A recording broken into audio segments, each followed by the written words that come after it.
साईं फरमाइनि था अज़िना यूरिसुल फ़क़्र, ज़िना मुहताज बणाईंदी आ, मिस्कीन बणाईंदी आ। ज़ानी जे रिज़्क़ मां बरकत खजी वेंदी, ज़ानी जे रोज़ी मां बरकत खजी वेंदी। हिकिड़ी शइ जेका बाने जे रिज़्क़ रोज़ी में रब लिखी छॾी आहे, पर ज़िना करे थो उन लिखियल रोज़ी खां महरूम रहिजी वेंदो। अज़िना युख़रिजुल बिना, ज़िना माण्हू जूं पाड़ूं पटे छॾींदी आहे।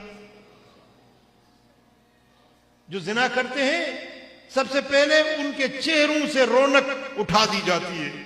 उनके चेहरों में कभी कोई ईमान का नूर, ईमान की रौनक उनके चेहरों में बाकी नहीं रहती। दूसरी सजा यह है कि जो ज़िना करते हैं उनके रिज़्क़ और रोज़ी से बरकत उठा दी जाती है। कभी वो माली तौर पे पुरसुकून नहीं रख सकता जो ज़िना करता है। ये दूसरी सजा है। और तीसरी सजा यह है कि ज़ानी जब मरेगा तो बेईमान होकर मरेगा। ज़ानी मरंदो त ईमान जी दौलत फुराए मरंदो, बेईमान थी मरंदो।